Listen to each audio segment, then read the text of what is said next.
Thank you.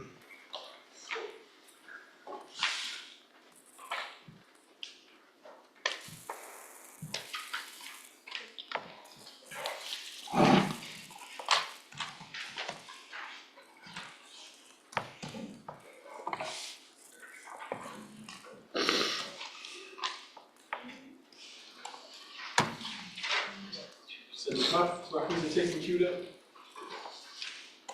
Oh, so, I don't have your. Peter Krebs has his hand up. 17?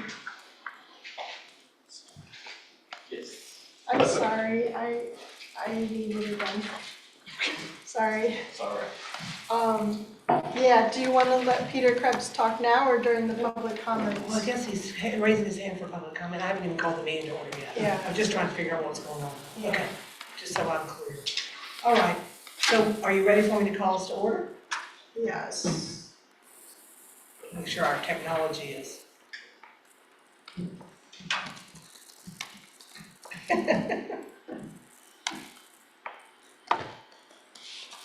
Garland, you're gonna have to sit back down so you can introduce yourself. Because Mike is giving you that honor. You can start wherever you want. You're the chair, Ms. McKeel. It's up to you. So Lucinda, let me know when I can call the meeting to order. Okay.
Okay.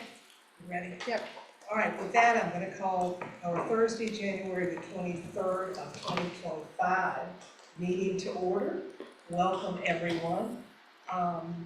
And Lucinda, we don't have anyone zooming in that we need to invite in. We don't have any voting members zooming, but just wanted to make sure today. We do not. Okay, great. All right, with that then, let's do our usual round table introductions. And Garland, I think Mike Murphy gave you the seat of honor today, so we'll start with Garland. Thank you, Mike. Garland, Director of Transit Operations. I'm Jen Fleischer, posing as Peter Thompson from Charlottesville Area Alliance. Ben Chambers, City of Charlottesville, Transportation Planning Manager. Brian Kingston, Member of Charlottesville City Council. Diana McKeel, Albemarle County Board of Supervisors. Natalie Oshman, Charlottesville City Council. Mike Pruitt, Albemarle County Board of Supervisors. Ann Wall, Deputy County Executive, Albemarle County. Katie Miller, DRPT. Mike Murphy, JAUNT. Taylor Jenkins, TJPDC Director of Transportation. Really excited to meet you all today and get to work with you soon. Lucinda Shannon with the TJPDC, and I wanted to introduce Taylor Jenkins. She is our new Transportation Director, replacing Sandy Shackelford. Great. Would you like to tell us a little bit about yourself? Welcome to your Sure, first I meeting. can. Thank you so much. This is my second week. Everything's been great so far. I'm from Richmond, Virginia, and before this, I was at Michael Baker International as a transportation planner. So I was in the private sector for a little bit, and then before that, I was with the Commonwealth of Virginia for about 4 years, most of that time spent at DRPT as a transit planner. So I'm from Richmond, that's where I live right now, but we're moving down in about a month, so I will be down here and in the neighborhoods very, very soon. Other than that, I have 2 cats. I like to be outside. I've run in the past. I'm looking for my next active hobby, if anybody has any suggestions, but just a little bit about me. Well, welcome. Thank So you. you've been here 2 weeks. Yes. That's great. Mhm. Well, it sounds like you bring a wealth of experience. Yes, and I'm really excited to get to work a little bit more closer to the local level. That's what I'm most excited about. She forgot to mention that. What is that? She was an intern at UFCC. Oh, there. I was. We're not gonna hold the fact that you know all that. I appreciate it. Welcome. Thank you. And then I do want to, would you like to introduce? Yes, Mr. Hirschfeld, Albemarle County Community Development. Okay, and Igor, yes, Lucinda needs to introduce another person. Igor Kalana, and he is our new PATH transportation counselor, so we now have Sarah and Igor. They'll be working on doing some transportation solutions workshops with community partners, bus field trips at community partners, outreach at different events, and answering phones and referring people. We're also working with some volunteer driver programs to increase and improve the transportation services that they offer. Great, so would you like to tell us a little bit about yourself? Yeah, so previously I worked in project management. It was mostly in postal. As tasks, I also used to work in non-emergency medical transportation field. I've been in the US for the last 6.5 years. I came from Poland. I lived 5.5 years in Arizona, and I just 3 weeks ago moved to Charlottesville. Very nice to meet you. So 3 weeks in Charlottesville. That's great. Cool. Are you finding your way around a little bit now? It's way smaller than Phoenix, so like. Oh, We It's- don't usually have snow like this. That's right. This is unusual. And would you like to introduce yourself as well? Oh, yeah, hi, I'm Sarah, and I work for staff at here. And so I've been working with this about May of last year. And then Gretchen's not here. Gretchen, I believe, is out sick. Okay, so, She's definitely not here. So if we could speak up so that she can hear us in the video recording, she'll take notes through the video recording. that's what I was wondering, who was taking notes, so. Yeah. Speak up, folks. Project your voices. There you go. All right, with that then, the first item on our agenda will be to approve our agenda. Actually, I have some announcements. Oh, do you? Then go right ahead. I have two. One is that next Wednesday from 11:30 to 1 at the Ting Pavilion, the city is hosting an e-bike demo day. So if anyone is around and can take a lunch break and pop over to check out some bikes, take them for a spin. The city is hosting it, but it is focused towards downtown business workers who are, maybe commuting to town, but also the county. The county office building is nearby, so hopefully we can get some people from the county over to try it out as well. So just spread that in whatever channels you have. We have a flyer for it too, so I can send that out at the end of the day. And then the other thing is that the city's been offering a program all of last year, continuing it this year, and I realized I haven't ever brought it up in this setting before, but every month there's a neighborhood walk where anyone from the community can come join and take a guided tour through one of the city neighborhoods. And I would like to just extend that invitation to anyone here. The next one is going to be February 9th, and we'll be walking through the Fry Springs neighborhood. Oh, Fifield, I'm sorry. No, okay. Sorry, it's I have the flyer right here. It was Fry Spring last month, it's Fifield this month. We'll be meeting, it's always the second Sunday of the month, we'll be meeting at Buford to walk through the neighborhood at 1 o'clock on Sunday, February 9th. And it's a couple miles, couple hours, you can leave early if you need to. It's just nice to get together with people and check out a neighborhood that you maybe aren't that familiar with. So, especially since we have some new people to town, it might be fun to kind of start adding those to your calendar. Yeah, that's great. Yeah. Thank you. And again, the second Sunday of every month, so the Bike Ped committee puts it on, so if you keep an eye on that, you'll get, And can we find that on the Charlottesville website? Is it? The Bike and Ped Advocacy Committee website. Mhm. Yeah. Okay, great.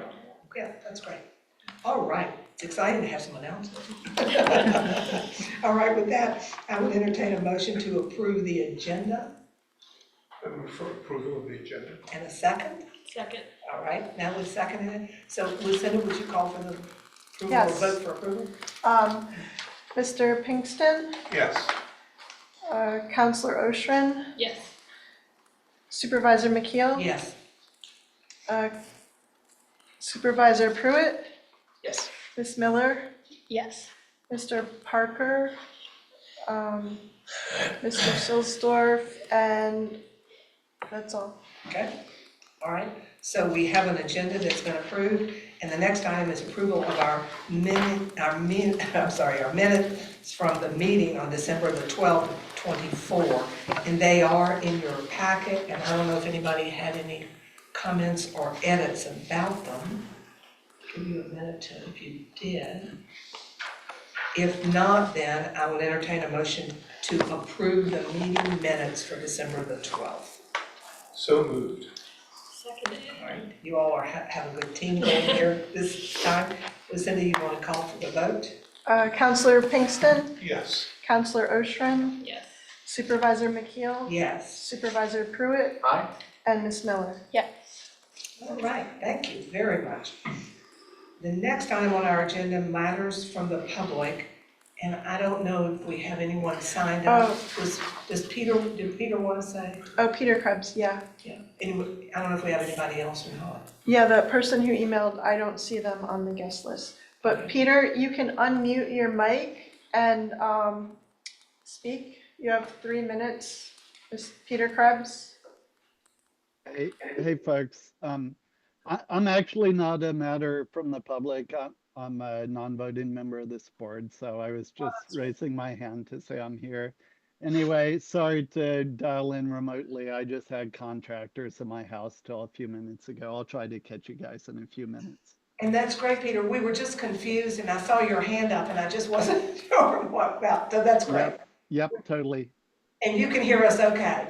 Perfectly, thank you. That's great. All right. Well, raise your hand again if you have any questions, okay? Okay, very good. Thanks, Diantha. All right, thank you. All right, with that, there's no one else, there's no one from the public. Okay. Then, Well, I'll make the announcement. If anybody, because, well, actually, yeah, I mean, Sandy and Grant are kind of the public, I guess, and Sean Tubbs. but no one signed up to No, speak. well, no one signed up to speak, but if you are a member of the public and you would like to speak now, please raise your hand using the Zoom feature at the bottom of your screen. Just to be official. Yeah, that's good.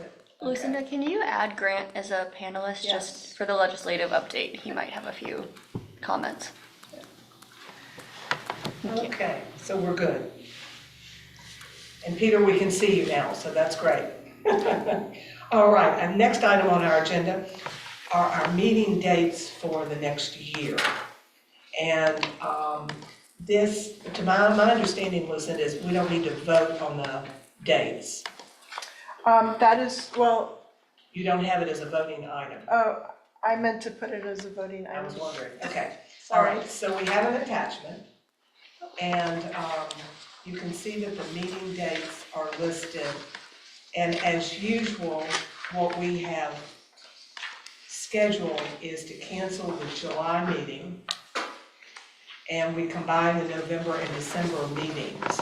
So that, so July is skipped, and then November and December meetings both move to a December the 11th meeting. So were there any questions or conflicts that we should know that could be concerning? We have a budget work session on March 27th. All right, and what time does your work session start? I don't know yet. Yeah. I think, Lucinda, I asked you this question Yeah. earlier, and you were going to check the, Yeah, the budget work sessions. I did check them and I did not see. It starts them. at 6, so as long as we end on time. Or you Okay. might have to, yeah, or leave just a little bit early, but Yeah. we're for the most part good. All right, That's the only that's great. Yeah. same day situation. And we always have a few of those that are a little tight for some of us. Anyway, so I think that we can go on and vote on these dates. I'm hesitating a little bit because it wasn't advertised on the agenda. Well, actually, it is There is an asterisk there, it's just not after your name, it's after the meeting dates as a voting. Oh, I see it now. I was Yeah. looking in the wrong place. Yeah. Okay, that's great. That clears it up. So I'd entertain a motion to approve the dates of our meetings for 2025. Second. So moved. Brian and Mike is a second. Yeah. All right. Would you call the roll for the vote, please? Yes, Counselor Pinkston, Yes. Counselor Oshrin, Yes. Supervisor McKeel, Yes. Supervisor Pruitt, Aye. and Ms. Miller. Yes. All right. With that, I'm going to take a minute to just let everybody know that we have a celebration today. We wanted to celebrate that we now have a regional transit authority that has been approved by our boards.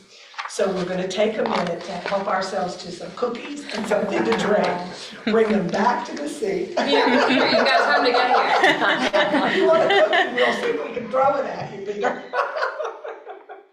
And then we'll have the presentation. So let's everybody go and we have something to celebrate. We now have a. Were the two of y'all appointed to be your party reps? Yeah. That's what we did. And so we'll have all of that when we have a chance to talk about it. But anyway, I just thought it'd be a fun thing to do. Lucinda suggested it, I thought it was a great idea. And she has our bus out here. So. You're good.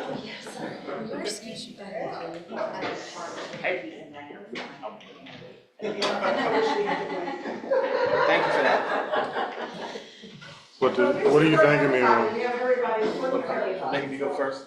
First of all, I didn't tell you where to sit.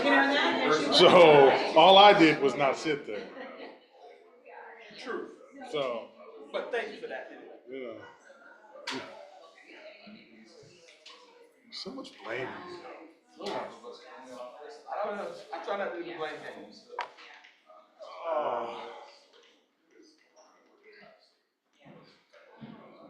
This presentation's what, 90 minutes? How about 9? Can it be 9? 5 is good. That's even better than 9. Next Wednesday? I can't even imagine how to get over there, so. We'll find out.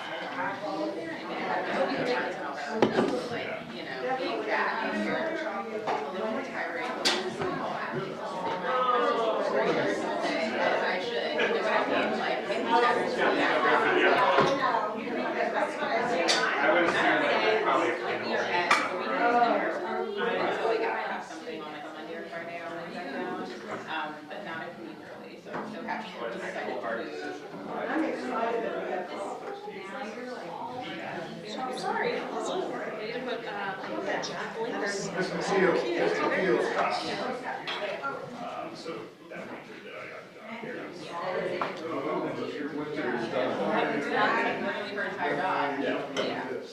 What is the drink? It's a mango grapefruit seltzer. Are those over there? Yeah.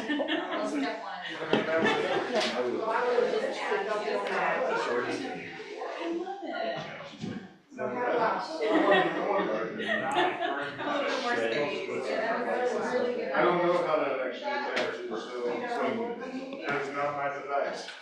I'll probably reach out to you soon, so we can just do like a deep dive. I'd love to hear about their preferences. We should make this like a thing, you know?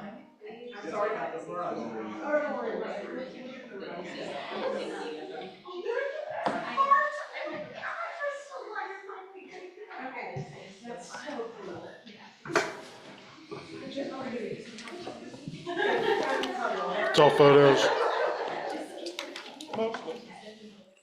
A montage of the joy. That's the beauty of the PowerPoint. Should have called my guy Jason. He took so many pictures on that trip that he went to for me. He created a folder on our Q drive. I was like, dude. It was a nice. He was an enthusiast. It was a great trip, I will say. Both of them were great trips. MTD did a great job. They know their product. Good Lord, they make it work.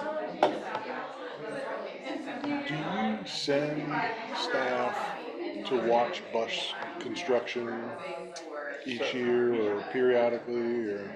So we are required to send them out when we're doing the first series of buses.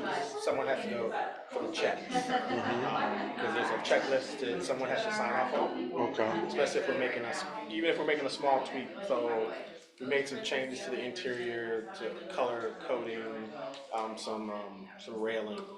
So we had to send someone to that. Single person team of We people? sent two.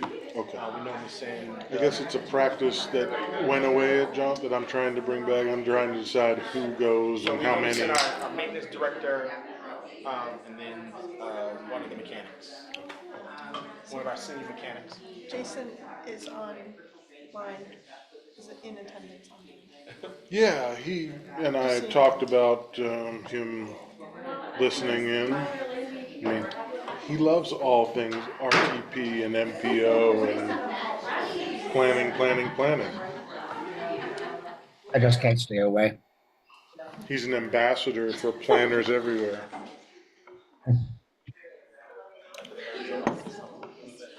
That was Jason. Jason on our trip.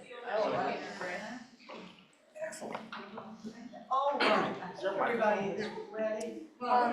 Your microphone is here. And it usually works pretty well. Okay. So folks, so Garland is going to start the presentation on the Urbana-Champaign trip. And I imagine there'll be some questions, and we're very excited to see this presentation. I appreciate that. So to start this off, we actually took two trips to Champaign, Urbana. And we'll talk about both of them, but it was. Sorry. The guests online are not seeing your presentation.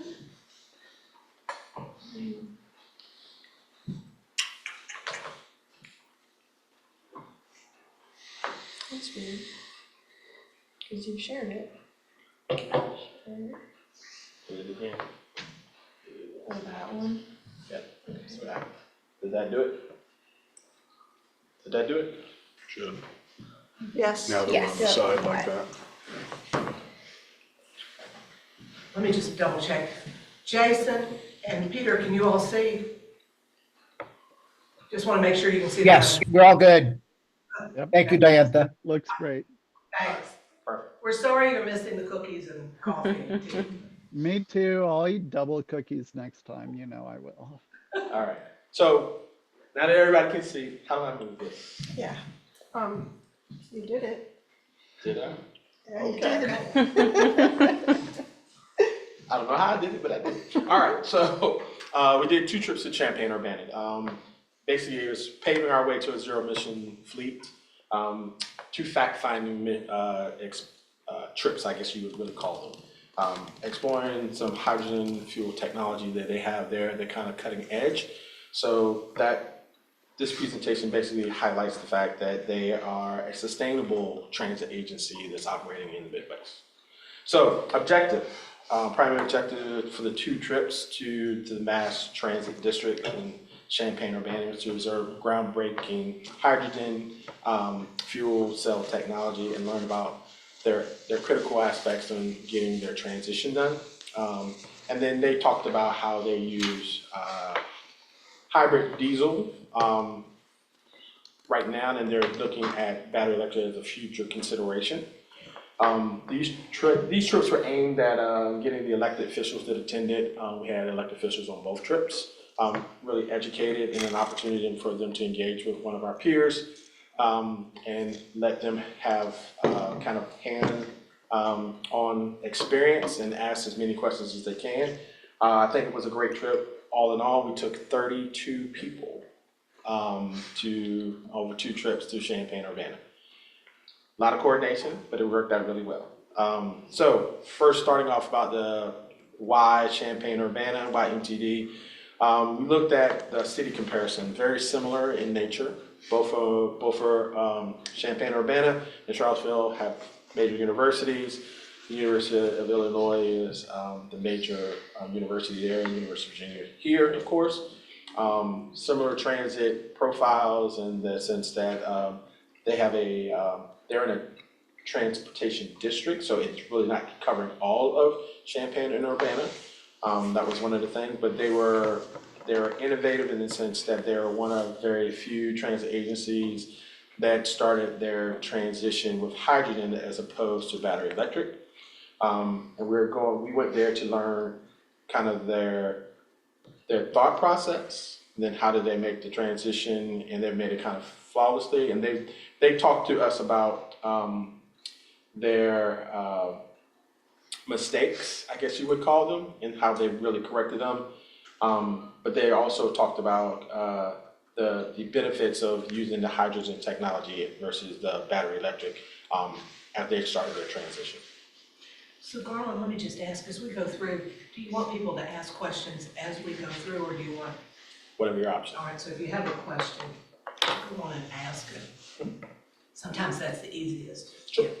Either way. So give you a little comparison between the two organizations. MTD was founded in 1970. CAT was 1975. The service population is the thing that I want to really focus in on is service population of 135,000 versus 87,000. They have 114 buses versus our 48 at the moment. And it's 48 because we're really about to get away 6 of them, decommission them, so we'll have 42 in our fleet. Number of routes, they have 26 versus our 12. They have a yearly ridership of about 9.5 million versus our 1.3. And we're going to really talk about that 9.5 because it's an interesting fact as you peel back the layers. Number of employees is 377 versus 135. 85% of their fleet is the hybrid. We have 15% of our fleet is a hybrid model right now. They're free to the students based on the students pay actually a fee every semester to use the bus, and then the general public pays $1. We're operating fare free thanks to the state grant. This is the last year of the state grant, and next year the jurisdictions will pick up that cost. But very similar. But if you look at the breakdown in the ridership, this is the thing that highlighted kind of the impact of the university on their ridership. So of the 9.5, 7.7 of it is associated with the University of Illinois. The general public itself is only about 1.3 million if you look at the other side, so 2 columns. The student is 7.4 of it. Students, 259,000 is the faculty, and they have a safe ride program that basically operates at night, 34, almost 35,000. They have K through 12 students that they have a contract with the school system that they provide transportation to, and then they have 88 train service that's theirs versus the universities, it was 133,000. But if you look at the general component here, it's like 1.3. That's very similar to our number, the 1.3. And they have annual passes, and the breakdown in there. And if you look at ours at the bottom, it says CAC's fixed route total 1.3. We're 10,000 rides higher than theirs. So that's showing you the magnitude of the impact of the university. This is actually on something that was on the slide. When we look at the fact that MTD is using like a $1 per trip flat rate, is there like an infrastructure saving component there? Because I imagine that's much simpler to handle. Everything is $1, just hand me $1, right? The point of sale doesn't have to have different things. I know you've talked before about how it's actually not at the scale we operate, it's not always actually a cost saver to implement fares. So I'm wondering, is this flat fare system, does it get over that hurdle by changing the infrastructure that's required for it?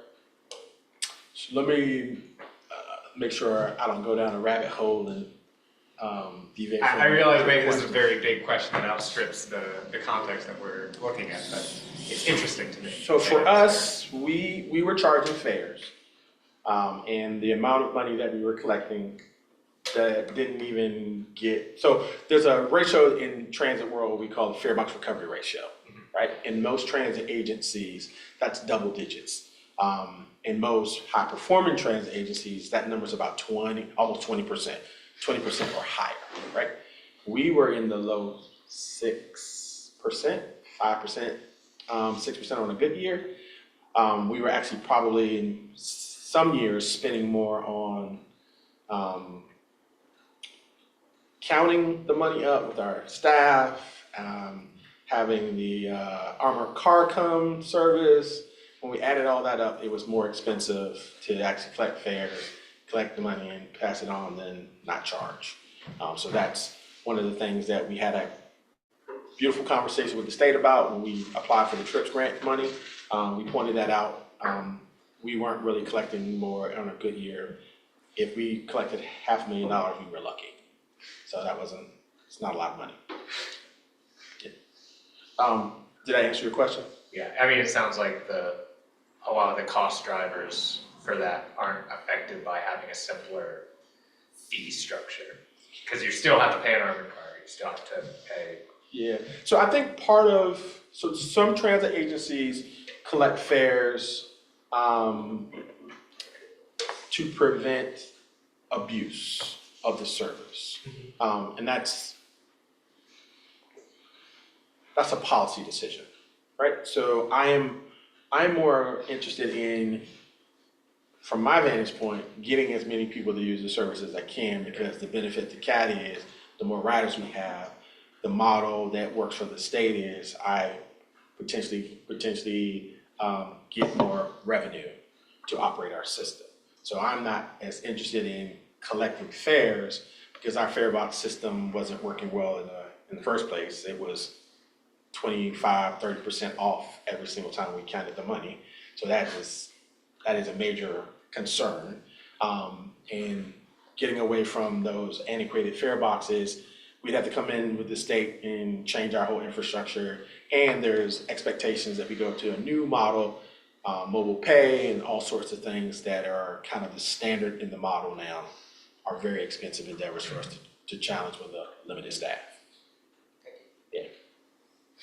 So, but that's a conversation for the elected folks to have later on about whether to allow CAT to start charging fares again. All right, so next slide. Spending and revenue. What we noticed in having a conversation with them, their budget is $57 million, much bigger system. They have a dedicated funding source that comes from there. There's a property tax that they charge that was part of their dedicated revenue. So they're spending money, if you can see, almost $33 million of it is in operations. Their maintenance facility, which is wonderful, by the way, was $11 million to operate. General administration is about $9 million. The Illinois terminal, where they do the majority of their major transfer hubs, like 1.8 to operate annually. And then they have a capital expense about 1.2, and then debt service that they operate every year. So if you took those two numbers, you're almost about $2 million for their capital needs. And then some additional expenses, $388,000 a year. So the main trip, give you a quick list of who attended that first trip. Diantha McGill was on that first trip. I think it went very well. So we had individuals from the city and the county on that trip and CAT staff, and then we had our consultants from Kimley Horn. Ben was on that trip the first time also, and so was Ann Wall. So when we got glowing reports from the first trip out, came back, I think we talked it up so much that it prompted us to do a second trip. But on the first trip, we had a very, we took an opportunity to have a luncheon with them. That's something that they said that they don't normally do with most transit agencies, pretty much in and out, 1 hour or 2 hours, and they're pretty much done. At our luncheon, we had an opportunity to really have a discussion with them. In the discussion, we really focused on these four major points: transition to hydrogen fuel technology buses, the benefits of the technology, funding and partnerships, and challenges and solutions. Those 4 areas that we covered, we were supposed to be there in 1 hour. We were there 2 hours and 20 minutes. It was a wonderful discussion, if I will say. Andy, would you agree? I would completely agree. So it went really well. We also got the opportunity to have a conversation about their interaction with their school system, which also prompted us to, on the second trip, invite schools to come. So great opportunity, great information sharing about their technology, their challenges. So on the October trip, another group, additionally city, county staff. We also invited some of our outside partners, Virginia Transit Association, the University of Virginia came, Chamber, JAUNT, TJPDC, and we had an advocacy group from Climate, Community Climate Collaborative, C3, also attended. I would say on the first trip also, I will highlight the fact that Sean Tubbs, reporter, actually was not part of our group technically, but he attended because of the elected officials that were there, so we made it available to him. He drove out and attended all the meetings, dinner with us. And, he had a great article that he put together. So if you have it on his sheet, you can on his page take a look. It's still out there. It talks about all of the time and effort that MTD spent with us. They had their professionals there that talked about the hydrogen technology, the hydrogen fuel technology, the electrolyzer. Their vendor was there, and it was, I don't think we could have done it any better than that first trip. We didn't get a chance to have the vendor there on the second trip, but still they were very knowledgeable about the electrolyzer. So on that. I was just gonna say, Garland, to add to what you're saying, I didn't know a thing about hydrogen fuel cells when I went.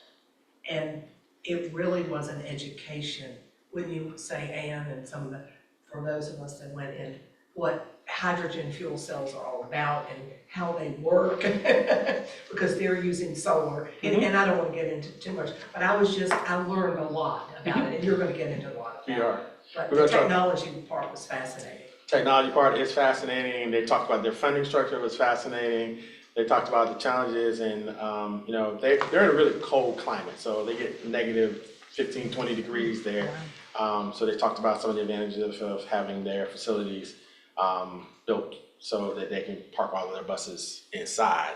That was another thing to highlight. And you saw how the scale and magnitude of their operations went very well. So in that second discussion, we covered all of the things we did at the first with the first group in those 4, but we also talked about the organizational structure of their services and the integration components with the school system, and they're partnered with the university. We talked about funding. We really drilled into their funding model. They laid out how the dedicated funding and what it does for their model and how they continue to support. And we found out that in Illinois, transportation is considered a right.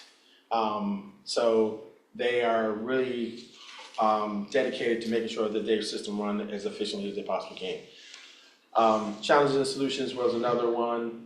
Once again, slated for an hour. We spent 2 hours there talking through the model before we got a chance to go on a tour. The second one, we did explore their technologies on their facilities, but they also did a tour of the university.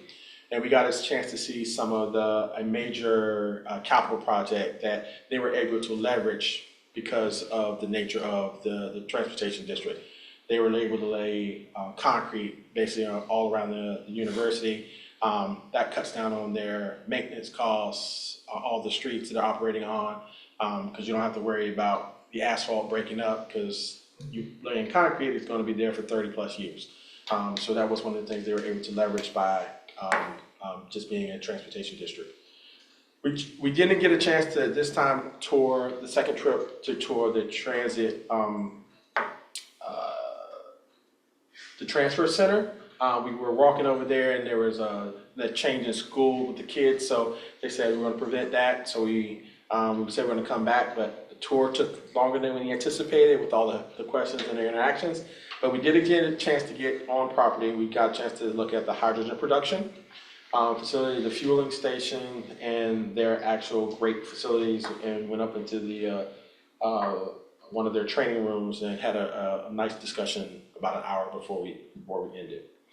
So, want to give you a layout of what you would see if you were actually on the tour. So, you see the hydrogen production that's over in the corner. It's actually 3 components that are built in, which has a storage unit and an electrolyzer, and then an infiltration component to it at the beginning. Their fueling station, which does their diesel and their hydrogen at the same nozzle. And that was one of the things they pointed out. If they were to start over or build it again, they would build separate areas for fueling. One line dedicated strictly for hydrogen, one line strictly for the diesel, because if one delays the other, then it throws off their ability to fuel everything. Creates backups. It creates a backup. Yeah. And then their maintenance facility, which is expansive, they house just about all of their vehicles inside. I think as they are growing, they said there will be an opportunity, they will have to start parking a portion of their vehicles outside. They were concerned about that, but they had just done a major upgrade to their facilities, I think 5 or 8 years before doing this, in anticipation of doing the hydrogen anyway. So solar farm, which is, we didn't get a chance to see this, but it's literally right across the street from where the facility is. As you can see, it was 5,500 panels that are there, or 8 acres. They're generating 2 megawatts of power daily, which is enough to fuel, I think, all 12 of their hydrogen buses at this point in time. They are very interested in scaling that number for their hydrogen faster. So they're talking about not doing all of the production on site anymore, but they're going to potentially truck some of it in, and they're talking about it. So if you look at the way that the electrolyzer component is filled there, you see the solar connection, the electrolyzer, the cooling, the compressor, the storage, and they have that area in the blue that are expansion. That is area where they're going to add more storage.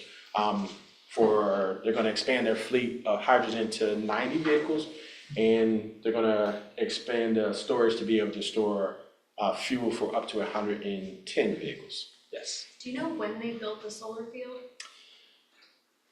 Did they say? Do you remember, Ben? It wasn't that long ago. It was, but I can't remember exactly. It was in conjunction with right before the first buses came in. So I can't remember, 5 or 6 years ago. It wasn't that long ago. Okay, Yeah. thank you. They also had the convenience of having the land across the street because it was available from the local water and sewer authority. Correct.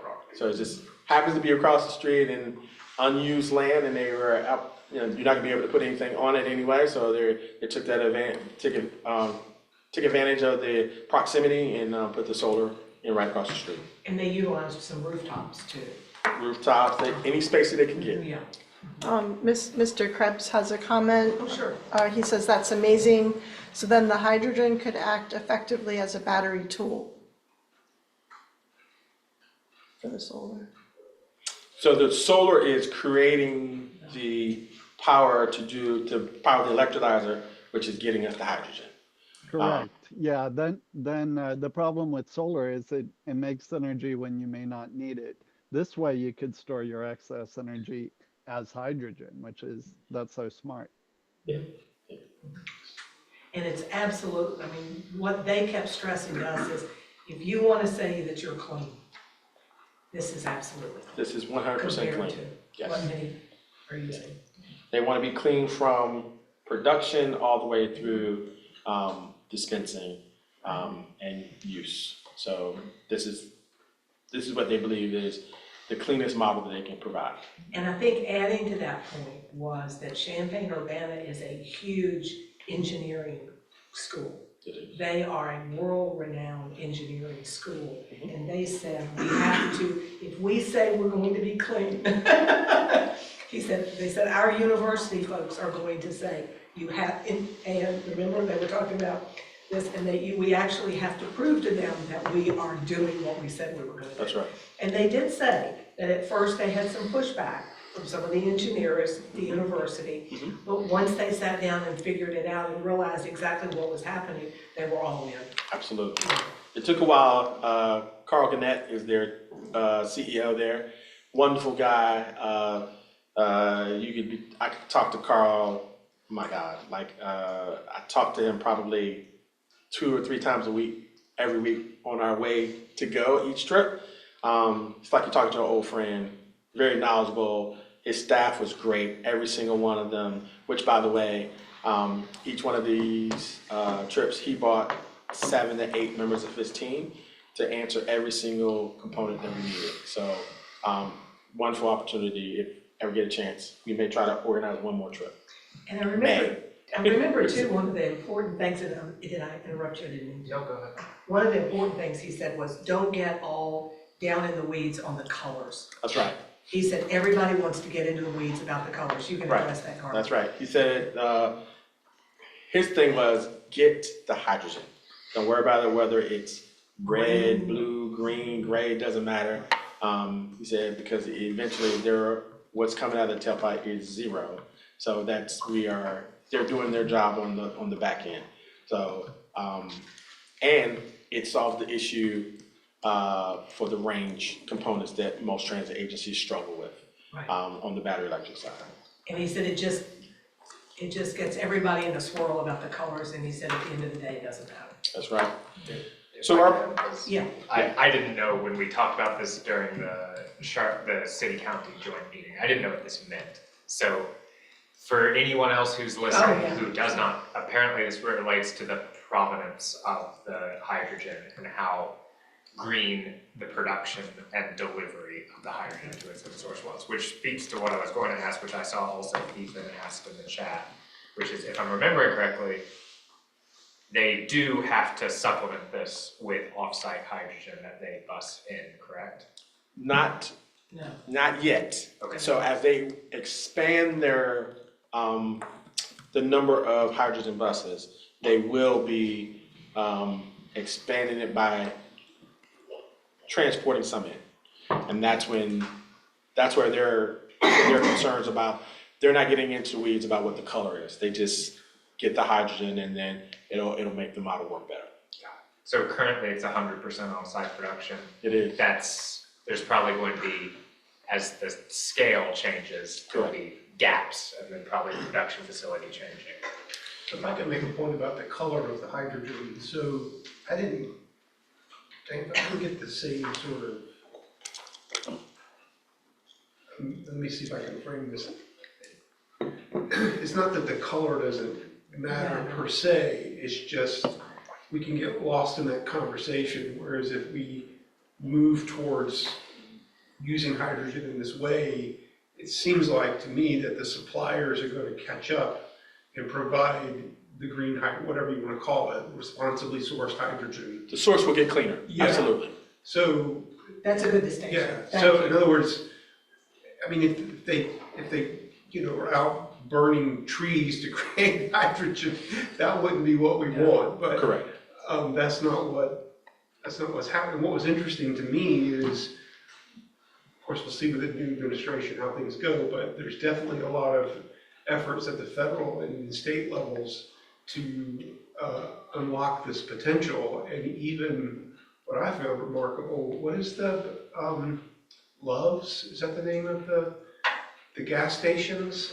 So Love's is actually in the hydrogen business. Yes, so correct. they're planning to have these at their gas stations. Like a normal. So I guess what I took away from on the supply side of this from going on the trip was a little less reticence or caution or worry about this, about how the hydrogen is made, and more optimism that the industry is going to get to a point where it's quote clean hydrogen.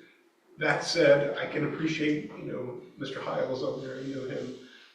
I can appreciate his perspective as well, so I don't want to push that aside. No. They are really fortunate, and not just fortunate, I mean, they're super smart is what they are. They have this 2 megawatts of power is a lot of power from solar. I don't know if we could do something similar, but I'd like to see. And thank you for that clarification, and I appreciate your explaining about that. I believe I understood that the county was going to deed us like 8 or 10 acres. Mr. You know, Williams. Just have to find the property, right? Next slide. So the post tour sit down with MTD, we really drilled down on a few areas. We drilled down on the hydrogen startup costs. We learned that their initial grant that they got was about $20 million. And that $20 million bought them the electrolyzer, paid for some of the solar and all of the actual hydrogen buses. So their electrolyzer at that point in time was about $4 million, and the rest was spent on the buses. The numbers are changing because the buses themselves are becoming much more expensive than they had 8 years ago when they got their grant. The fleet comparisons, we talked about ours versus theirs, and where they're making their major investments, because they're really ramping up. Starting basically in 2 years, they'll be adding significantly more vehicles to their fleet. So they're expanding. They have 118. They're expanding up to 100 and I think 160 was the number he said, or not 140. I'm sorry, 140 vehicles by the time they're all done. The majority of those vehicles, by the time the majority of their fleet, I think 80% will be hydrogen, 20%.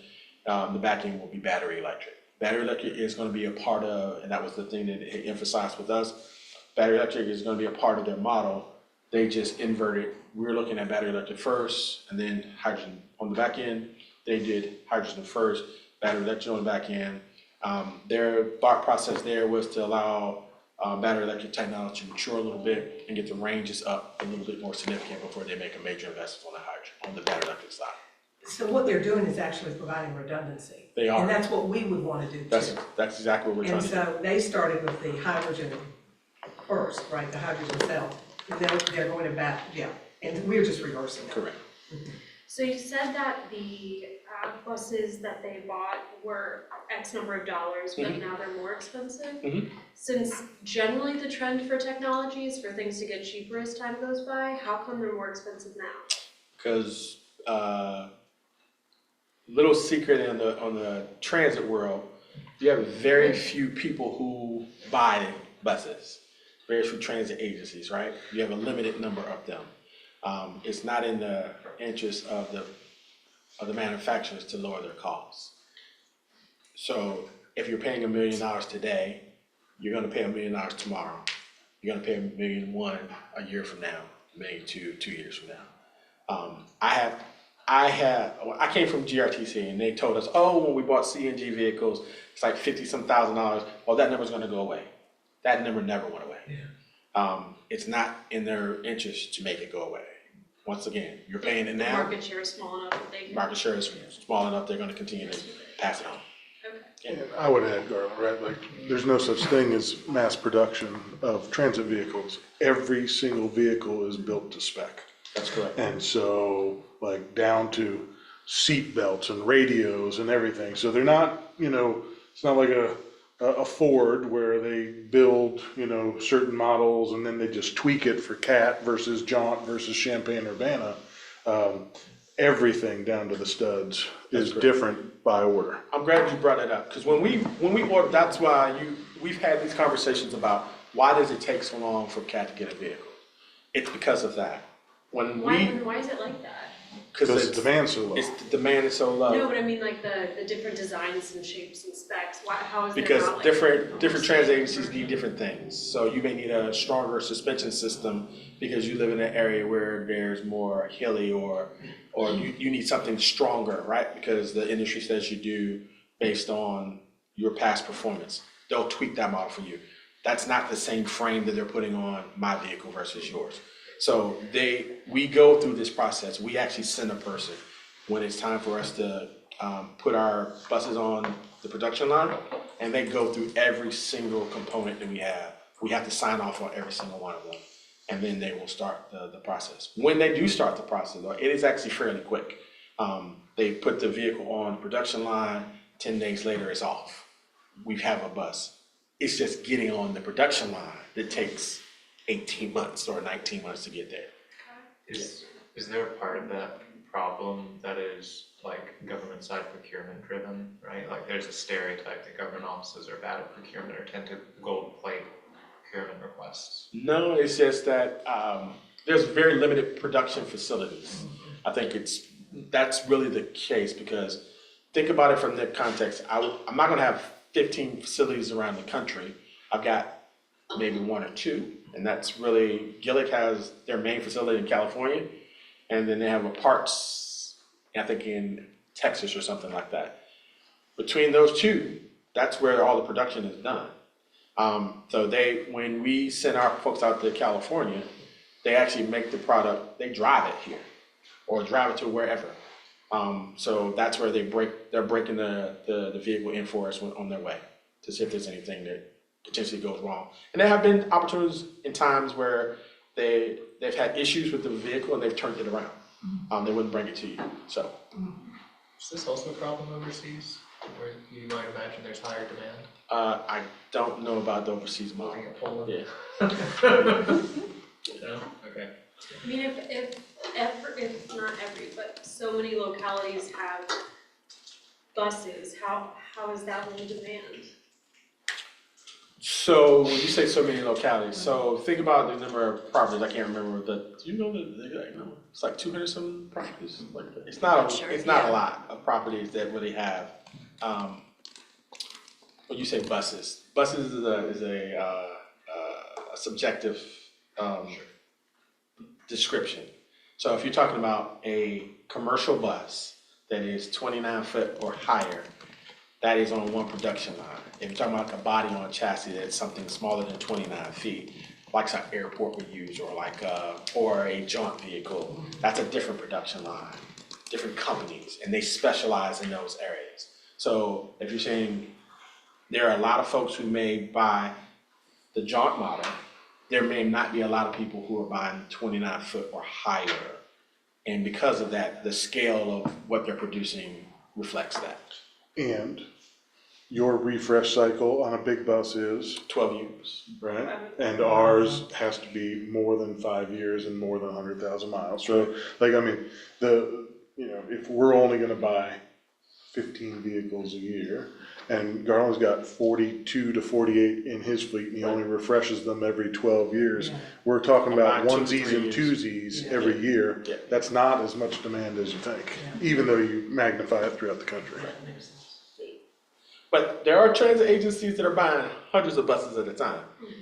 And because of that, smaller transit agencies like CAT benefit from that. So we just benefited from Philadelphia canceling 50 of their bus order. Because they canceled 50, we were able to move our production up 8 months. So we're gonna get buses February, the end of February, first week of March. If we wouldn't have done that, we'd be looking at September, October, maybe November before we get buses, because that was when we were scheduled to be on the production line. But when people cancel and we got a small order, they said, hey, you can get your 10 or your 8 in, someone else can get another, 10 in if they need to do it, because they have 50 slots that were available. So. Thanks. What was that from Jason? In the US, 60% of all electricity is fossil fuel, 43% of that is natural gas, 21% is renewable, 19% is nuclear. So point taken about gray hydrogen, but most of other. Oh, go ahead, Jason. Yeah, I was just responding to Ethan. I, don't need Yeah, he was just saying that a lot of hydrogen comes from natural gas. So it's good for your local air quality, but the larger climate is not necessarily addressed at this point until Champaign-Urbana, they make their own energy, so they are zero. So we can take comments and questions from the public after the presentation. This time is for the members of the RTP to speak and ask questions. So going back to the major points of discussion as the post, sit down. So the startup costs, the fleet comparisons that we talked about and how they're gonna ramp up, they're changing their model. Their station expansion, they talked about the hydrogen station expansion. They're gonna be adding capacity to store more hydrogen. And they're talking about when is the proper time for them to expand their actual production components, meaning add an additional electrolyzer. That was a part of the major discussions. Advantages of the hydrogen and how they feel it's more reliable than the traditional battery electric model was a part of our major discussion at the end also.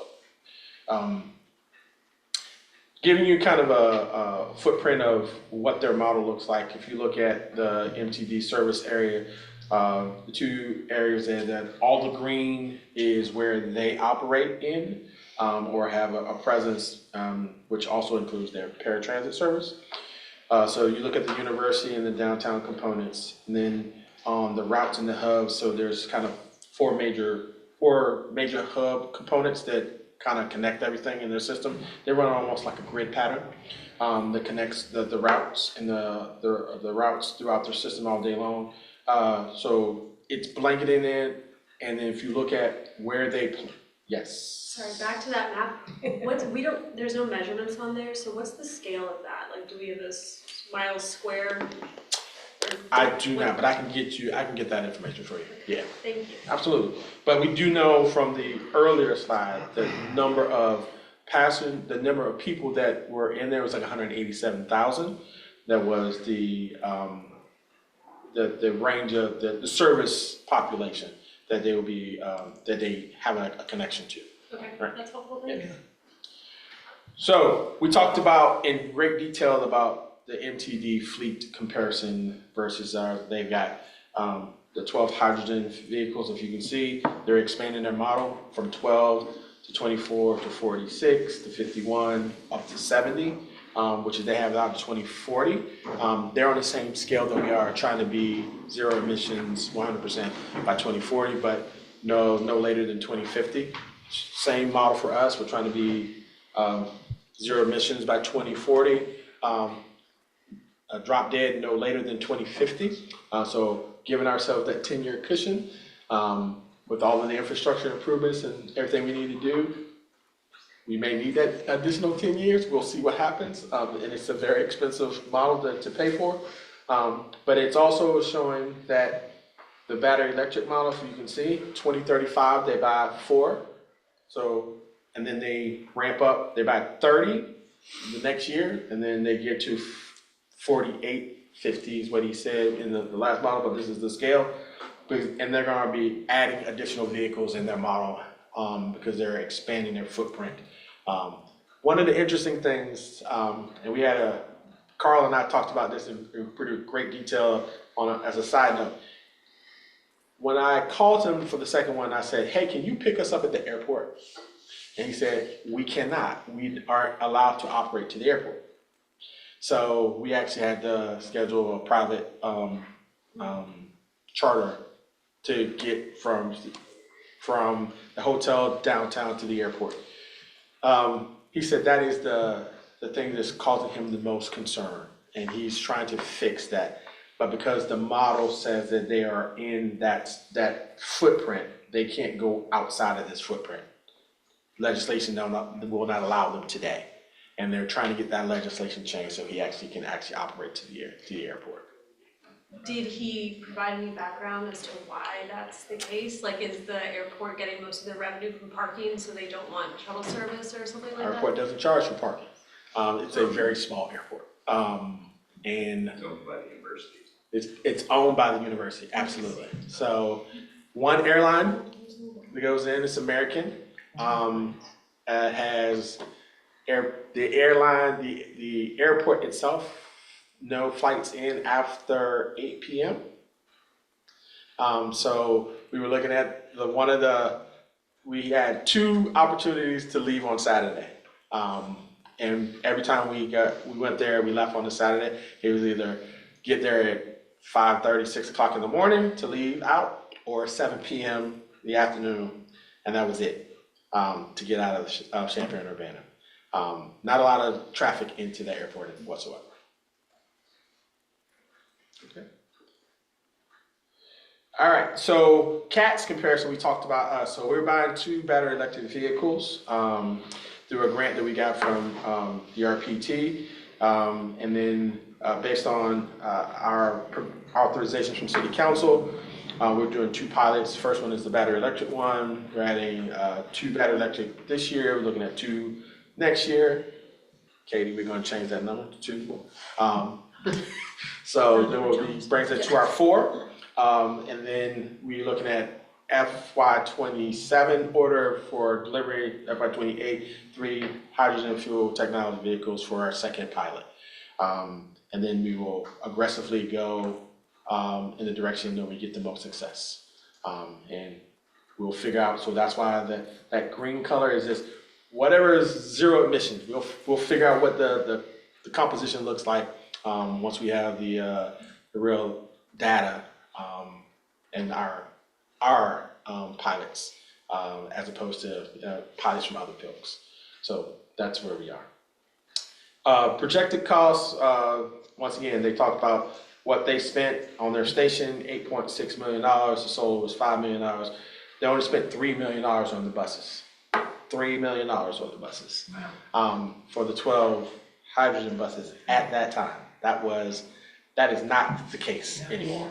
And the facility upgrades were 2.4, and then the consultant almost $1 million for $20 million. State picked up 63% of their costs. The feds only picked up 27%. It was a 10% local match. Those numbers are unheard of. Not going to get that anymore. Katie's going to take care of that. We're going to work with Katie to get as much discretionary money as we possibly can to make our numbers happen. But that is just kind of unheard of. You're not going to buy 12 buses, any 12 buses for $3 million. And they got 12 hydrogen buses for $3 million. That is, I don't know how they did it, but great for them. Action items. So adopting hydrogen fuel buses. During our phasing plan, we're looking at kind of what our integration is and how quickly can we get there. We'll be working with consultants to work through the mechanics of the implementation of it. So we're in that process of hiring consultants right now to help us work through the battery electric phase of our pilot. And then we'll be working right after that to hire a consultant firm that has a hydrogen fuel technology experience to make sure that we are good stewards of the public dollar and do it right the first time as opposed to haphazardly working and going into this.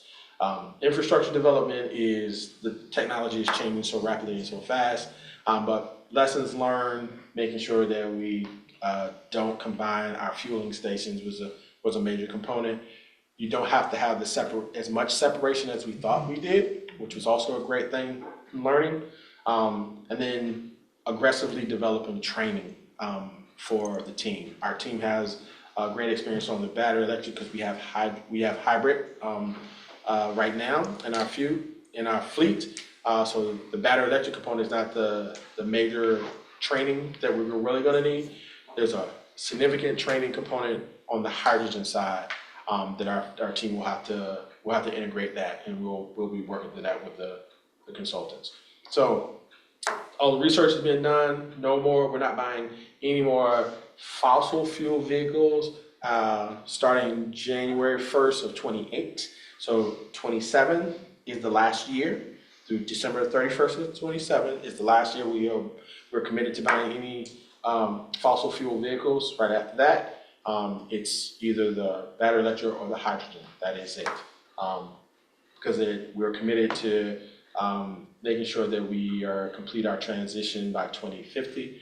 And our model, we said we potentially could get there by 2040. So implementation plan, kind of the next steps, getting our funding model, working together with the state to make that all happen, partnering with the university and JAUNT on potentially whether they're interested in doing any of the hydrogen components themselves, because we can make our facilities a little larger. And if we could work with the university, we could actually potentially get our ridership higher. So that is also a thing that we're working on.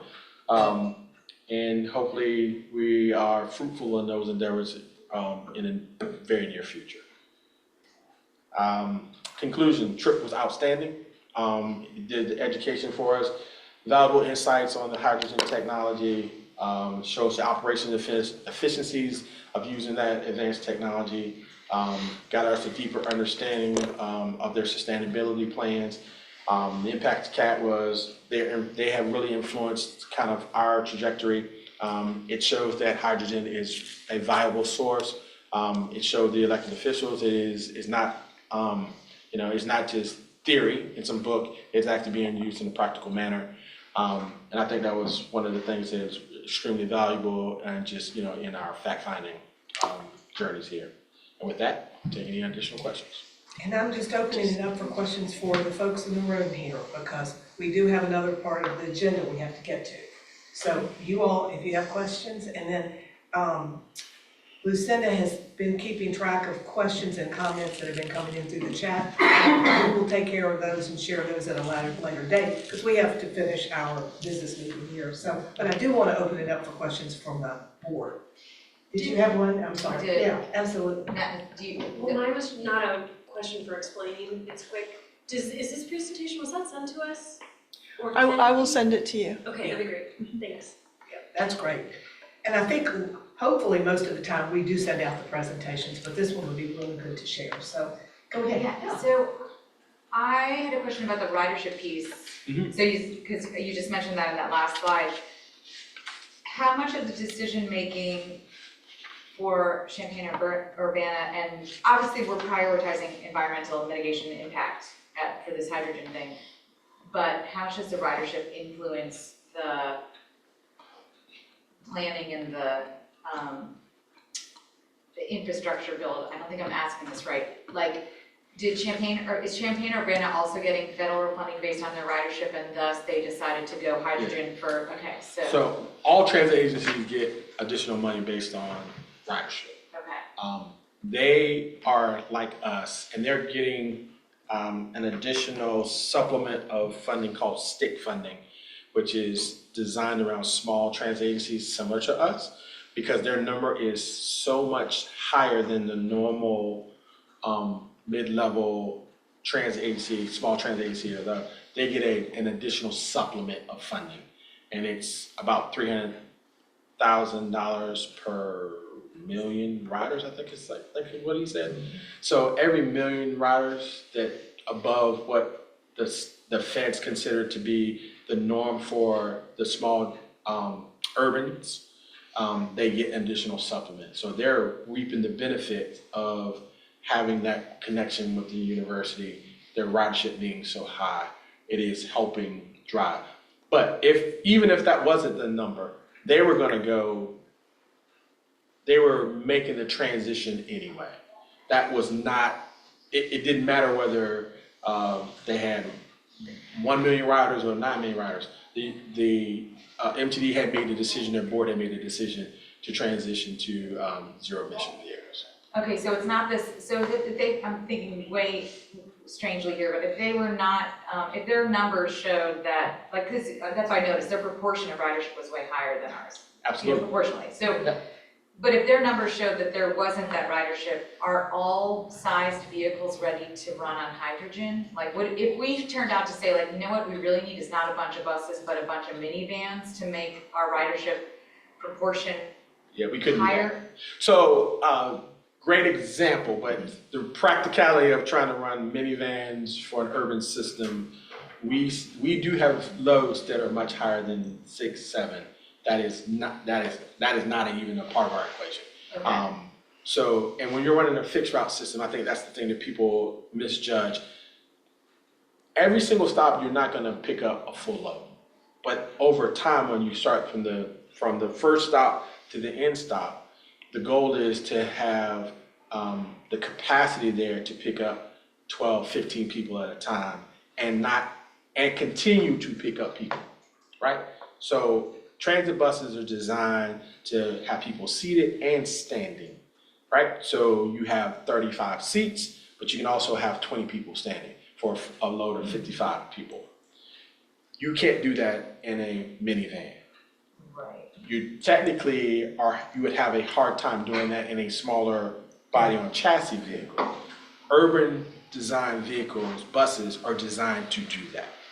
But the hydrogen, like if we wanted JAUNT to go hydrogen too, could that size less than 29 feet take that, right? Are they designed now for that? There are companies that are working on manufacturing hydrogen vehicles for all levels. Got it.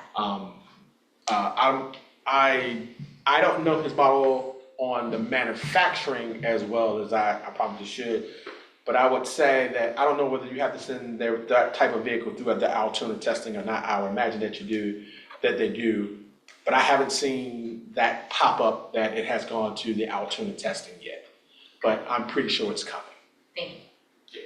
So any other questions? Yes. Really quickly, I know that we have this number that's 7.7 million university-related humans, and I've heard about for decades. If only we counted the university people. Do we have any idea in the world how UVA's number would stack up against that 7.7 million? Absolutely, we do. Okay, and what is it?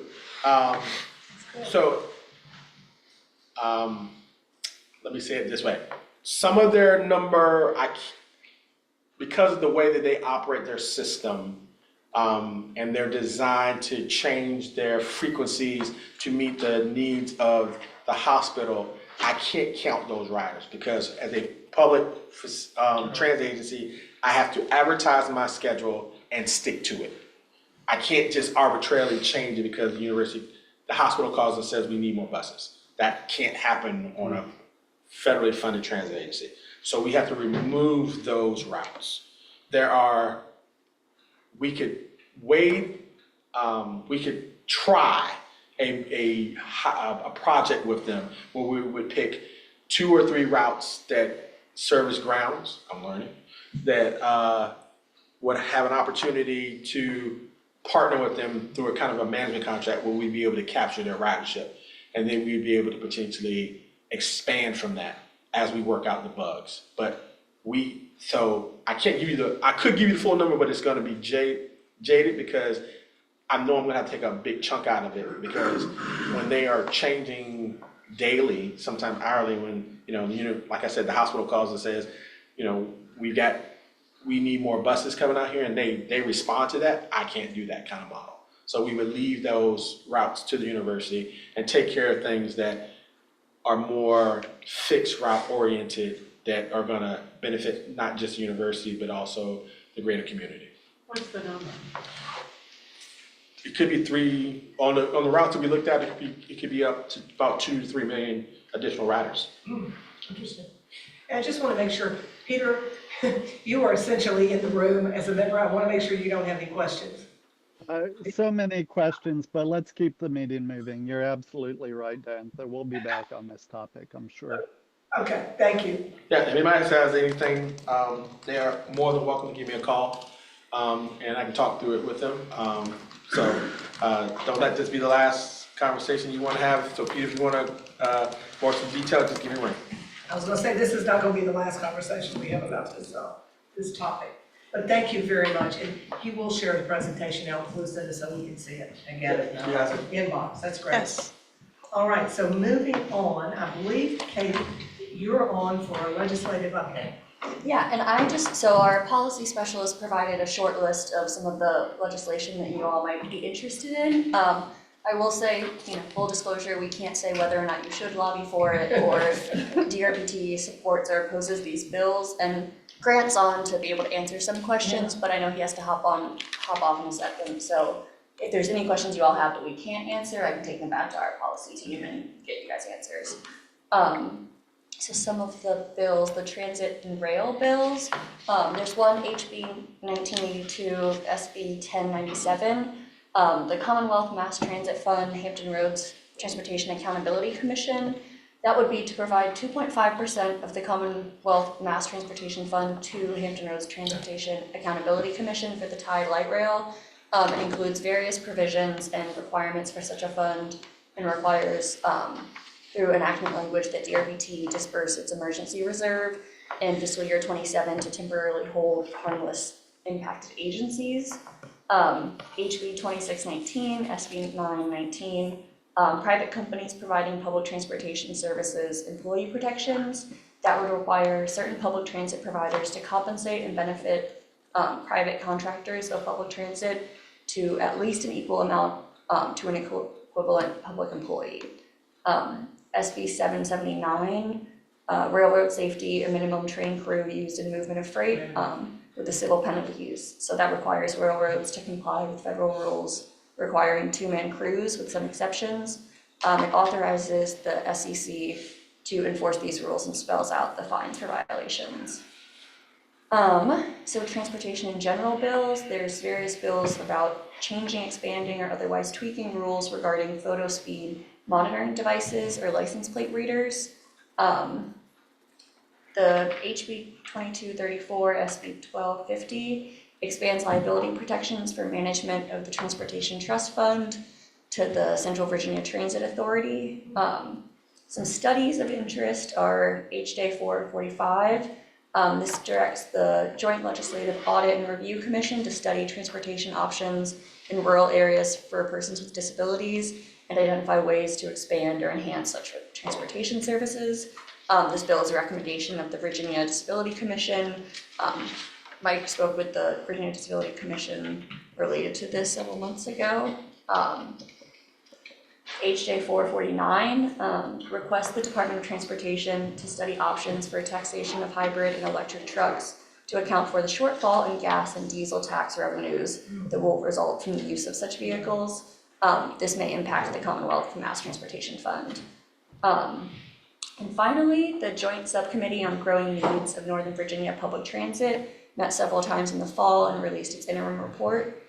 This report mostly covered the reports and presentations received by the Joint Subcommittee, but also included the possible sources of funding to be evaluated by NVTC for feasibility benefits, etc. These sources were a regional highway use fee, a regional income tax, a statewide and regional retail delivery fee, tolling on Interstate 66 inside the Capitol Beltway, outside of peak period and peak direction, and a regional motor vehicle rental tax. Could you go to the crew bill? Yeah. I mean, that sounds like it doubles the labor cost of all rail freight. Yes. What stakeholder groups are pushing for this? I don't know, but I can find out. And that's come up before, that's Yeah. been a fight, Katie, I believe, because I remember that one specifically, Mike, and it's been a fight for a few years. I think it's been a federal issue before, right? It has been. And I'm sure when you're looking at a federal issue, you're talking about very huge stakeholders fighting back and forth. So I'm curious, like, is it a union that's on the other side? That's what would jump out to me as an obvious opposing stakeholder that would be pushing for two-man crews. But there's a safety, I mean, that's why I would assume it's a union on the other side. I was gonna say, I like a two-man crew on the airplanes that I fly. Yeah, it's interesting. So any other questions? Katie will get back to you, she says. Yeah. Any other questions on bills or anything that Katie might be able to help us with? Peter, you didn't have any? You're good? Okay. All right, then, next item on our agenda, Ann and Ben are going to talk about our newly formed Regional Transit Authority working group. So I'll start, and then I'm gonna quickly punt it to Lucinda and Ben. Okay. As Supervisor McKeel mentioned, both the city and the county enacted the CARTA legislation, which essentially created CARTA, Charlottesville Area Regional Transit Authority. Our board has designated 2 members to serve on CARTA, Supervisor McKeel and Supervisor Pruitt. And I believe that the city has designated 2 members. Our 2 members are yours. Okay. We were consistent. So CARTA, this is CARTA, welcome CARTA. And in our working group, one of our next work items to tick off the list is to begin the process to establish meetings so that the CARTA board can get together and start reviewing bylaws and work plans. And the first action of CARTA is to explore a grant. And I'm gonna punt it to Ben and let Ben and Lucinda talk about the grant. Yeah, so it actually won't be CARTA's first thing because CARTA will be inheriting this as something that TJPDC will be leading. So we're gonna be going to TRPT for a technical assistance grant this time, looking at our regional transit vision plan and figuring out what is it that we wanna pay for? What is it that we wanna buy out of that transit vision plan first? So we need to get together as a city and a county together at CARTA and sort of hash that out. Lucinda has been pulling together the grant application materials, so we're working through the final details on those. When we get those in by the 31st is when the grant application's due. And then we would hopefully be awarded those funds later in the summer and be able to do a more thorough study on what CARTA's priorities would be going forward. What's the name of the grant again? It's a technical assistance grant, so it helps us get technical assistance and consultant support. Is that federal or state? It's a state grant. So when are you all recommending that the people that have been appointed to CARTA start meeting? And what are you all? Right, I think that's what we would need to do is work on the initial meeting to coordinate schedules so we can determine that. What's the appropriate time, we're gonna have to get public notice out. Right. And so we're gonna have to back up a little bit on that date, figure out the date, and then start figuring out everything that we need to do to get it done. Right. We've been, frankly, the effort in January, and really for Ben, and really Lucinda's been carrying most of the load related to the grant, is to get the grant application ready, because it's a pretty short turnaround. Right. So we'd be looking at perhaps establishing meetings sometime in February, mid to late February, at least. At least, right. Yeah. Okay. And we'll probably reach out to you all to try to determine the appropriate time and date for those meetings. And maybe if we could get the first meeting scheduled at that meeting, those of us that are needing to meet could talk about what the schedule might be. It might be the easiest way to do it, to get one scheduled and then, yeah. And they will be advertised in their public meetings, so everybody knows, yes. Is it the expectation of thinking when some of our other advisory boards and agencies, like independent authorities that we've created, will go through seasons of being a serious workshop and workplace where their meetings extend past the normal 2-hour phase, right? I assume that's kind of the expectation for this first year of CARTA. Is that reasonable? Right, there's a lot of stand-up work that needs to be done. The bylaws, we do have a fairly good, I would say a solid draft. It probably needs some tweaks, and we need the CARTA board to tell us that. And then to establish what the work plan would be, we're gonna quickly have to have the conversations about budgets.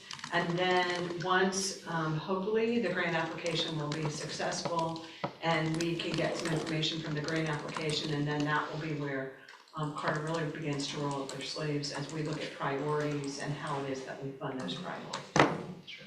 Just where my head's at, right? Like ABBA, the Broadband Authority, I think it's notionally scheduled for 1-hour meetings, which they meet currently.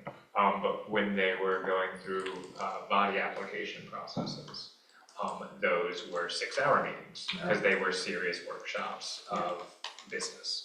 And I would kind of assume that is the pace of business we will be expecting for CARTA. Well, I'm just thinking as we are preparing to go into a but scheduling conference. Mike, I always, just saying that it's important that we establish the times of the meetings and we hold to those times, because we're all, we wouldn't have them, we may have some long meetings scheduled, but we would know that they're gonna be long. I don't like surprises. None of us like surprises, right? And we have our meeting schedules around other work. But yeah, we'll do the best we can. But I think if we can get one meeting scheduled, and then we can talk all of this through and figure out how we want to do it. But I think it's exciting work, yeah.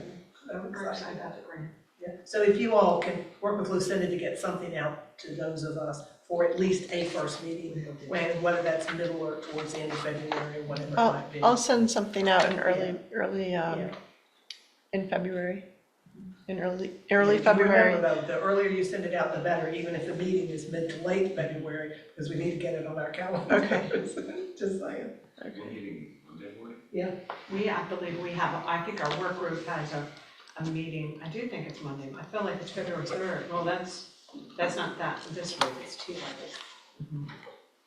It might be the 31st, I'll check all that. And then obviously, this group that's meeting the authority meetings will be reporting back to the larger group. Yes. I mean, it'll be an agenda item. I would anticipate an agenda item that will be reporting back to this group. Right, our work group I'm sorry, I'm just confirming, it does meet on Monday, first thing. Yeah. Yeah, so we can confirm We what can we're moving confirm, forward right. with on Monday morning. Okay.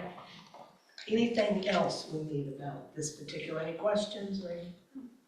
All right, then let's, Albemarle County Schools were the first transit provider update for this evening, and Jamie had to bow out. They had some issues and she couldn't make the meeting, nor could her designee. UTS, Scott is, I'm not sure, is there? Oh, Scott, there's nobody from UVA Okay, here. he didn't send it, so there's nobody from UVA. I just wasn't sure up on the screen if there was anybody. Yeah, from UVA no. that I wasn't seeing. All right, so Garland, you're a cat in the City of Charlottesville. I'm gonna do your report out. So I'm gonna do the report out on the schools, pupil transportation first. We're in discussions with Dominion. We gotta finish up the contract language. Dominion will be supplying the infrastructure to do the battery electric pilot for school. That'll be, we're working with them. Hopefully, the infrastructure they will put in will give us capacity to do 8 battery electric school buses. But our first wave is 2 battery electric school buses that we just ordered 3.5 weeks ago now. That's about a 15-month window to get the buses, so a little quicker than transit.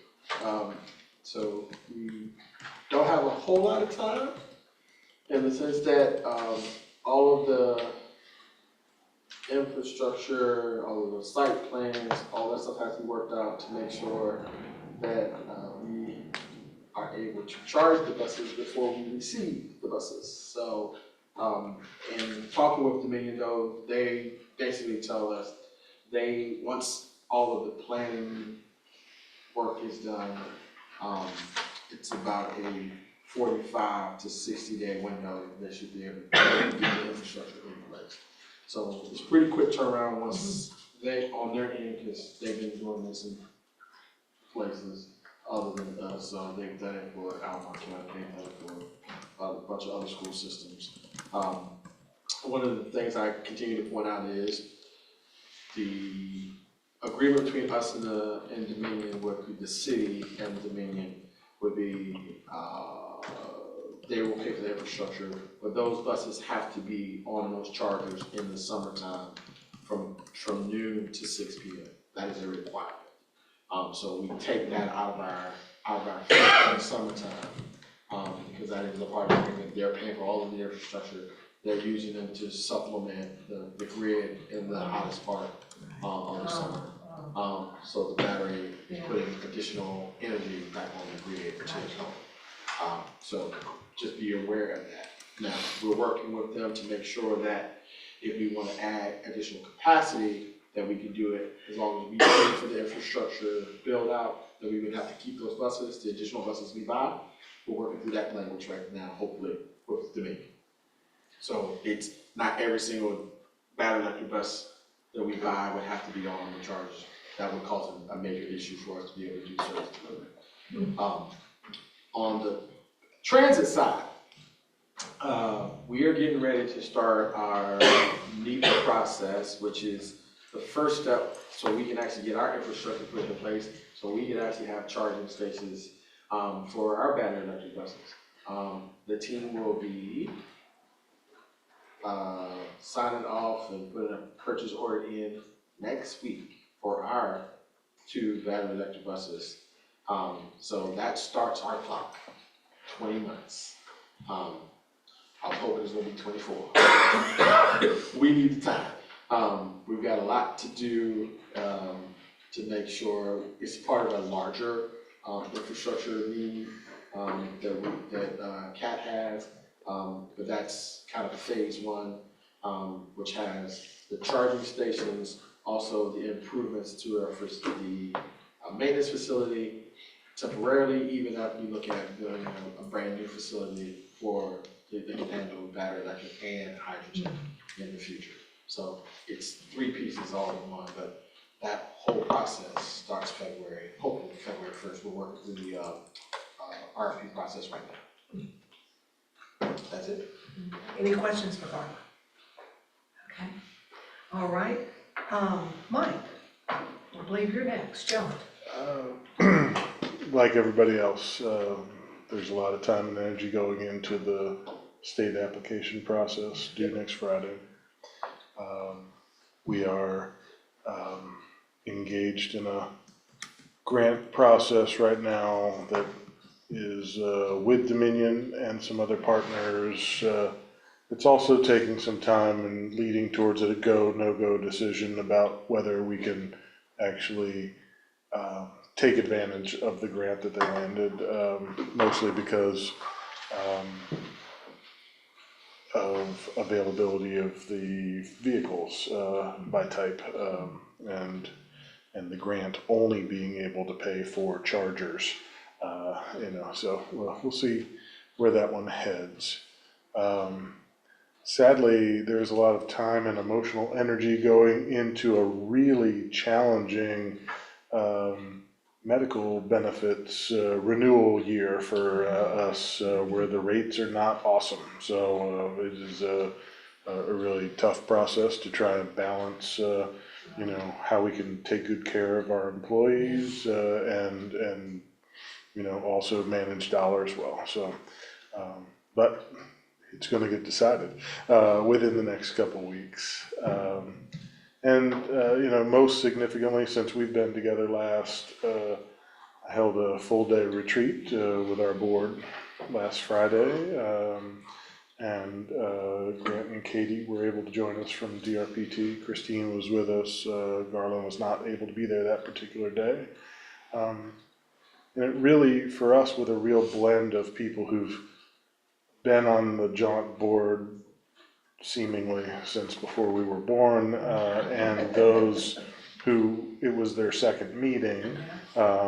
It allowed a really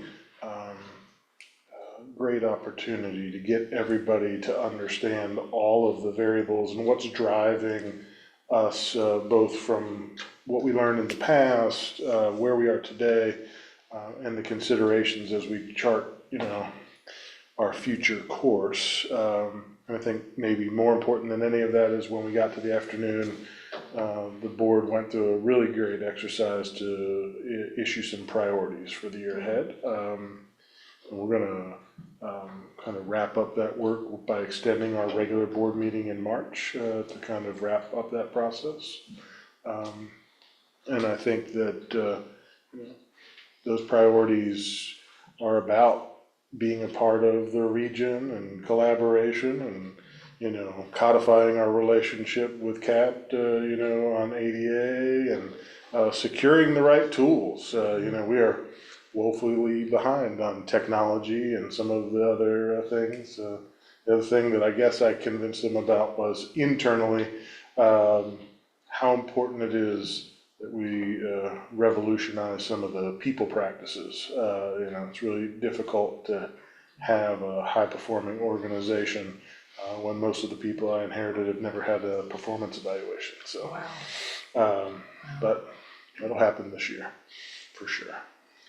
So that what you were working with, I know, on your strategic plan and some strategic work. Yeah, I thought. Yeah, I mean, we have, you know, the TDP is the strategic plan, right? And so, that is a part of the input. So what I was asking the board to do is, really look at, you know, the TDP, all the studies they've received. What is the landscape in the local market? What did they learn from rural transit needs? So put all those inputs together, along with what our needs are for technology and people and everything else, and say, you know, what does success look like over this next 12 to 18 months? And that was really the purpose for that. I got you. And it might be, when you all are ready, and if you'd like to have an agenda item for us around that, if there's things that you'd like to share with this group. Just Anytime. let Lucinda know and we'll put it on the agenda when you're ready. It sounds like you have another meeting, at least one more meeting. Anytime after March would be fine. Yeah, yeah. I think that would be great for us to hear as well. All right, any questions for her? All right, and Katie? I don't think I have any big updates on DRPT's side. Going into the application cycle closing on the 1st of February, so that's a big push with working with the transit agencies. You know, looking forward to CAT, JAUNT, and TJPDC's applications coming in. And the next week, on Monday, is the VTA's Transit Advocacy Day. And so I know a lot of our team will be at a lot of those events, so if anyone is gonna be there, we will see you all there. Well, and it is a short session this year, so it's kind of flying by. But, all right, any questions for Katie? I wanted to mention one thing, maybe most people know this, but Colette Sheedy is retiring from the university in June, I think. So she's been at the university for, I think, 40 years, so a really important person in this community and relationship with all of us. And so, anyway, the UTS folks aren't here today, but I thought it was worth just mentioning that to the group. And Colette was one of the university representatives when I went on the trip to Champaign-Urbana. So thanks, Scott. Yeah, and all right. Thank you, Brian. All right, staff updates, Lucinda or any? We don't have any staff updates today. Well, we have new staff people at PATH, but that's all. All right. Okay, and other business. I only have one quick question, and I honestly can't. Oh, and Peter, if you had a question or anything, just let me know. I just want to make sure. Okay, you're good. Yep, good, thank you. Someone asked me the other day about budgets, because everybody's preparing their budgets to present.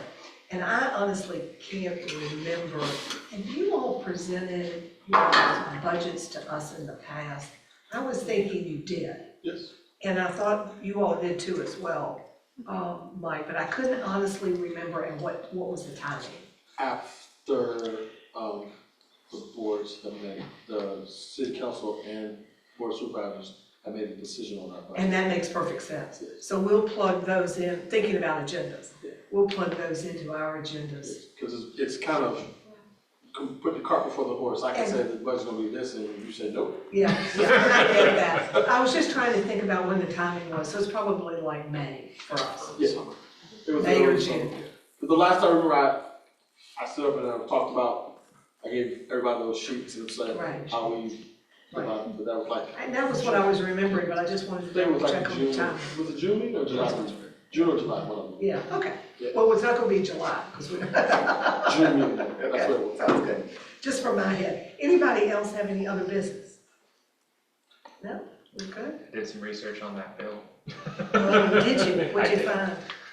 During the Obama administration, there was a federal rule proposed, mostly under pressure from the National Locomotive Operators Union, to institute two-man crews. It was ultimately signed off in the final year of the Biden administration. Long gap. But the main pressure is coming from the union, mostly to protect job security, but also arguing that having the conductor in addition to the engineer improves safety and the ability to respond to things, probably energized by the Palestine disaster. That requires now all federally regulated rail service to have two-person crews, but I think there's probably intrastate service, shorter route service, that is not applicable. So several states in which unions have a stronger political presence had previously implemented local requirements prior to the federal rule, and now it looks like others are trying to follow it up. So I think it's probably not unfair to characterize it as a union versus industry kind of debate, but also, you know, potentially implicates the price of goods that go through free. But my memory But not is, in a significant way, because federal is already done that. and my memory is that that the whole discussion came about because of an incident, as often happens. There was a safety concern of some sort, and it may have been, I can't remember exactly what it was. There was a major disaster in Canada in 2012 that I think spurred a lot of conversation. Yeah, I just remembered that. Yeah, well, I get distracted by things, so that's what I'm doing when y'all are talking about things I should actually be paying attention That was to. About interesting. federal. Yeah. Well, there often is a story behind bills. All right, I don't think I have anything else. Lucinda, remind me if I'm supposed to announce something else. And that clock is not right, so I keep looking at that clock, but it is not correct, so. All right, so with that, I will adjourn us to February the 27th at 4 o'clock in the afternoon. Thank you very much, folks. All right, yeah.